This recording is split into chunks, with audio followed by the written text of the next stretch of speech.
દુબઈના જે મરીનાનો વિસ્તાર આવેલો છે એટલે કે મરીના ટાવર છે તેના ઉપર હુમલો કર્યો છે અને એનો અડધો ભાગ જે છે તે ક્ષતિગ્રસ્ત થયો હોવાની પણ વાત અત્યારે સામે આવી રહી છે અને લગભગ અત્યાર સુધીમાં ઘણું બધું નુકસાન થયું હોવાના દ્રશ્યો પણ જોવા મળ્યા હતા। ઈરાન અને ઇઝરાયલના યુદ્ધને લઈને હવે દુબઈ સરકારે આ ઘટનાની પણ સત્તાવાર પુષ્ટિ કરી છે। કાટમાળ નીચે પડ્યો અને કાટમાળ એક વાહન પર પડતા ડ્રાઈવરનું પણ મોત થયું છે। એ ઈરાને દુબઈને ટાર્ગેટ બનાવ્યું છે। ત્યારે જ ન્યૂઝરૂમ ગુજરાતની યુટ્યુબ ચેનલને સબસ્ક્રાઇબ કરો અને ઇન્સ્ટાગ્રામ અને ફેસબુક પર ફોલો કરો। અપડેટ રહો, સત્યની સાથે રહો।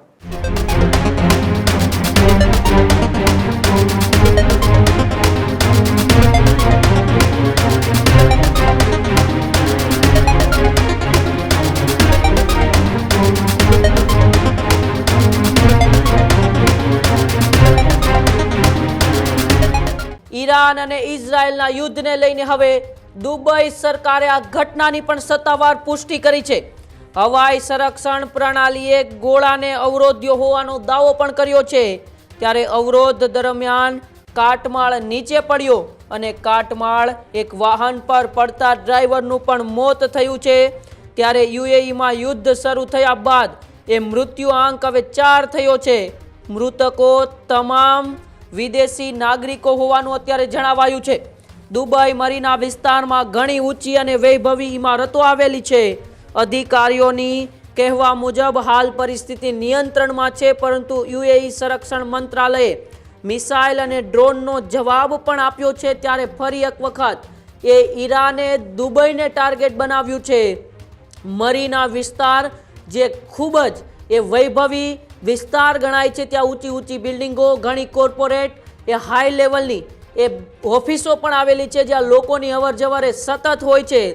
ત્યાં હવે ઈરાને દુબઈ ઉપર ડ્રોન હુમલો કર્યો છે ને ડ્રોન હુમલો થતાં જ ઈરાનની એ ડ્રોન હુમલાને દુબઈની એ સિસ્ટમે નષ્ટ તો કરી દીધી, પરંતુ એનો કાટમાળ પડતા એક વાહન ઉપર પડ્યો અને તેને લઈને જ અત્યારે એક વ્યક્તિનું મોત એ દુબઈની અંદર થયું છે અને તેને લઈને હવે 4 એ મૃત્યુઆંક આ ઈરાન અને ઇઝરાયલના યુદ્ધ વચ્ચે દુબઈમાં જે હુમલા થયા છે તેમાં એ 4 એ મૃત્યુઆંક પહોંચી ગયો છે। હવે ક્યાંક ને ક્યાંક એ સૌથી વધુ વ્યસ્ત રહેતા દુબઈ ઇન્ટરનેશનલ એરપોર્ટ હોય કે પછી વિશ્વની સૌથી ઊંચી ઇમારત એ બુર્જ ખલીફા હોય, આ તમામ ઉપર અત્યારે ડ્રોન હુમલાઓ ઈરાન કરી રહ્યું છે। ત્યારે ફરી એક વખત એ ખૂબ જ વ્યસ્ત રહેતા અને ખૂબ જ લક્ઝરી એરિયો જેમને ગણવામાં આવે છે એવા મરીનાની અંદર ઈરાને અત્યારે ડ્રોન હુમલો કર્યો છે ભાવિક, અને તેમાં એક વ્યક્તિનું મૃત્યુ પણ થયું છે। ચોક્કસથી જ ઉમંગ, જે રીતે યુદ્ધની સ્થિતિ વચ્ચે આ સૌથી મોટા સમાચાર અત્યારે મળી રહ્યા છે કે જ્યાં ઈરાનને ઉપર હુમલો કરવામાં આવ્યો હતો તો ઈરાને હુમલો જે છે તે વળતો પ્રહાર કર્યો છે અને દુબઈના જે મરીનાનો વિસ્તાર આવેલો છે એટલે કે મરીના ટાવર છે તેના ઉપર હુમલો કર્યો છે અને એનો અડધો ભાગ જે છે તે ક્ષતિગ્રસ્ત થયો હોવાની પણ વાત અત્યારે સામે આવી રહી છે અને આખી ઘટનામાં એક વ્યક્તિનું મોત થયું હોવાની પણ વિગત હાલ તો સૂત્રો પાસેથી જે છે તે મળી રહી છે, પરંતુ અવરોધો દરમિયાન કાટમાળ નીચેથી એ ડેડ બોડી જે છે તે મળી આવી હોવાની વાત સામે આવી રહી છે। સાથે જ દુબઈ એ મરીના વિસ્તાર એ ઘણી ઊંચી અને વૈભવી ઇમારતો આવેલી છે અને આની પહેલાં પણ આપણે જોયું છે ઉમંગ કે યુદ્ધની સ્થિતિ દરમિયાન જ્યારે શરૂઆતથી જ લઈ એટલે શરૂઆતના 2 દિવસ તો એ પ્રકારના કોઈ વિઝ્યુઅલ્સ કે કોઈ સમાચાર નહોતા આવ્યા, પરંતુ ત્રીજા દિવસે બપોર બાદ એટલે કે યુદ્ધની સ્થિતિનું નિર્માણ થયું અને ત્યારબાદ દુબઈની અંદર જ્યારે હુમલાની ઘટના બની, મિસાઇલો આવવાની શરૂ થઈ, ડ્રોન આવવાના શરૂ થયા, ત્યારબાદ સૌ કોઈ લોકો ગભરાતા શરૂ થઈ ચૂક્યા હતા કે આ જે વાત છે, આ યુદ્ધની સ્થિતિ છે એ ઇઝરાયલ અને ઈરાન વચ્ચે છે, તો પછી આ હુમલાઓ સતત ને સતત એ દુબઈ અને કતાર અને આસપાસના વિસ્તારોમાં યુએઈમાં કેમ થઈ રહ્યા છે? તો એનું પાછળનું કારણ જે છે તે જાણવા એવું મળ્યું હતું કે યુએસના જ્યાં જ્યાં એરબેઝ આવેલા છે એ નષ્ટ કરવા માટે, વળતો જવાબ આપવા માટે, એટલે કે 10થી વધારે શહેરોની અંદર યુએસના એરબેઝ આવેલા છે, એરબેઝને નષ્ટ કરવા માટે ઈરાન જે છે તે સતત ને સતત હુમલાઓ કરી રહ્યું છે। એ કતાર હોય, યુએઈનો કોઈ અલગ વિસ્તાર હોય, એટલે કે આખો જે વિસ્તાર છે એમાં લગભગ અત્યાર સુધીમાં ઘણું બધું નુકસાન થયું હોવાના દ્રશ્યો પણ જોવા મળ્યા હતા। જો કે ત્યાં રહેલા જે ગુજરાતી પરિવારો છે કે જે ફસાયા હતા અને પોતાના વતન ગુજરાત પરત ફર્યા, એ આપવીતી જણાવતા એવું કહેતા હતા કે દુબઈના જે દુબઈની અંદર જે ત્યાંનું તંત્ર છે એ ખૂબ મોટી વાતો છુપાવે છે, ઘણું બધું છુપાવે છે. ત્યાં વિડીયો લેવા પર પ્રતિબંધ મુકાયો, ફોટા લેવા પર પ્રતિબંધ મુકાયો. મીડિયા જે ચેનલો છે એમને પણ અમુક ગાઈડલાઇન્સનું પાલન કરવા માટેના આદેશ આપી દેવામાં આવ્યા છે કે કોઈ પણ એવી માહિતી બહાર ન જવી જોઈએ. આ પ્રકારની વાત ત્યાં રહેલા ગુજરાતી પરિવારો જે અટવાયા હતા તે અહીંયા આવીને આપવીતી જણાવતા જોવા મળ્યા હતા. અને જો કોઈ વિડીયો ઉતારતા પકડાય છે તો તેમના પર દંડાત્મક કાર્યવાહી કરવામાં આવી રહી હતી. જોકે એના વિડીયો ઘણા બધા સોશિયલ મીડિયા પર પણ વાયરલ થઈ રહ્યા હશે. એને ગઈકાલે મોડી રાત્રે જ્યારે ઈરાનના જે અલગ અલગ વિસ્તારમાં હુમલા થયા, જ્યાં ઓઇલ ટેન્ક પર હુમલો થયો અને બ્લાસ્ટ થયો, એમાં ઘણા બધા મોતના સમાચારો છે. પરંતુ એનો વળતો જવાબ આપવા માટે હવે ઈરાન જે છે તે ઇઝરાયલને નહીં પરંતુ અન્ય દેશોને સતત ને સતત ટાર્ગેટ કરી રહ્યું છે.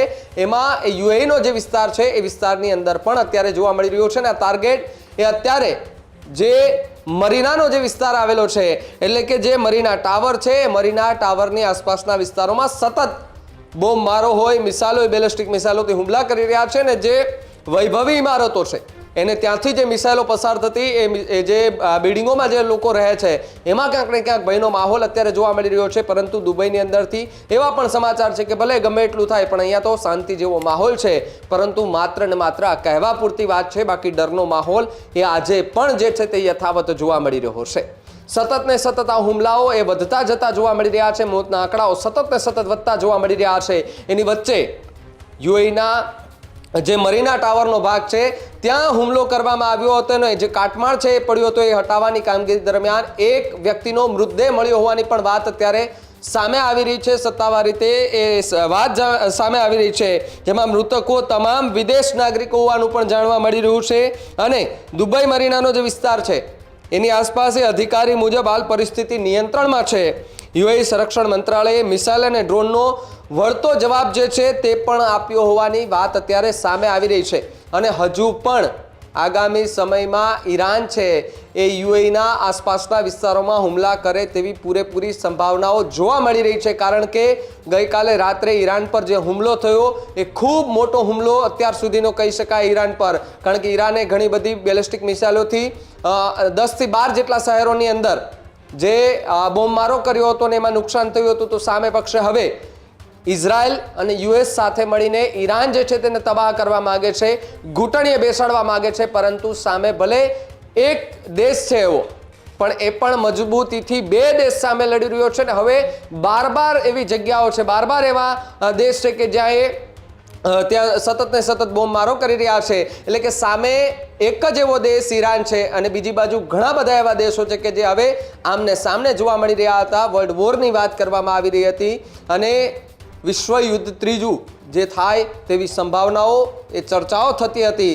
પરંતુ હાલ પ્રમાણે જોવા જઈએ તો ગઈકાલે ધમકીઓ મળી કે ભાઈ અમે આ વિસ્તારની અંદર બોમ્બમારો કરીને આ નષ્ટ કરી દેશું, ઈરાનને ઘૂંટણીએ બેસાડી દેશું. જોકે એવી પણ ચર્ચા હતી કે ઈરાને માફી માંગી લીધી છે, બોમ્બમારો નહીં કરે. માફી માંગ્યા બાદ ફરી એકવાર એણે બોમ્બમારો શરૂ કર્યો અને સૌ કોઈ લોકોને ચોંકાવી દીધા હતા કે અમે હાર નથી માનવાના, અમે માફી નથી માંગવાના. માત્ર ને માત્ર સામે પક્ષેથી આ વાતો થઈ રહી છે.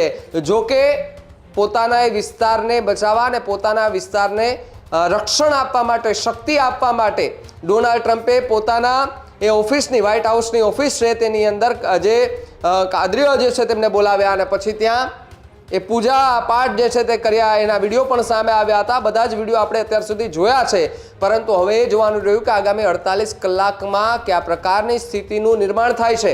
કારણ કે હવે એ વાત કહેવાય ને, આપણી કહેવત છે કે હવે વાત વટે ચડી ગઈ છે. એટલે આમને સામને હુમલાઓ જે છે તે થઈ રહ્યા છે, બેલિસ્ટિક મિસાઇલો કે કંઈ પણ હોય, સામે એ સતત ને સતત હુમલાઓ વધતા જોવા મળી રહ્યા છે. અને હવે જોવાનું રહ્યું કે આગામી 24 થી લઈને 48 કલાક દરમિયાન ઇઝરાયલ અને યુએસ સાથે મળીને ઈરાન પર ફરી એકવાર મોટો હુમલો કરે છે કે કેમ.